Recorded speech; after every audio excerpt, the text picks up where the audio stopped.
ya helena Gapura malokotea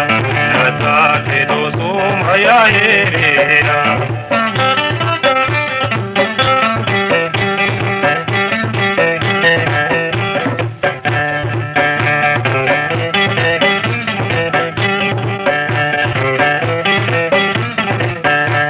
Anata tu bunte,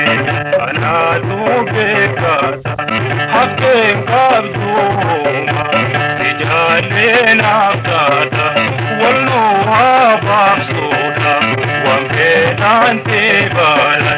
sirran jiramu, sirran nagutuan. Gapura malokotea, Natake dosuma ya helena Gapura malokotea Natake dosuma ya helena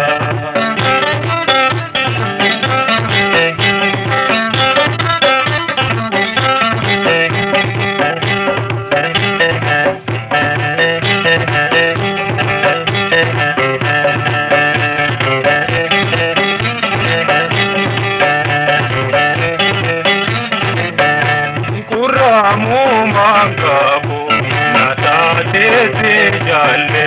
waramal totebe muhete sumale buntu datateya logo shagatura ajeba elele mazu irratera Gapura malokotea Natake dosuma ya helena Gapura malokotea Natake dosuma ya helena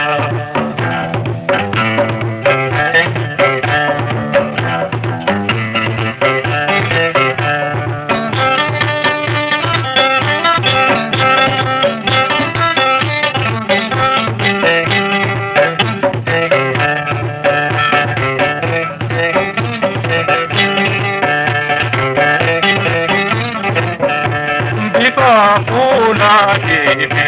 kalena purtena intala balotene anori kabenya yazuma warate inda kayotana wanena anjalatu halu magaro mena Gapura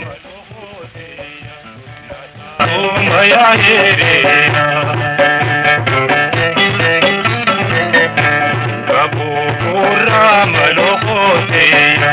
Natake dosuma ya helena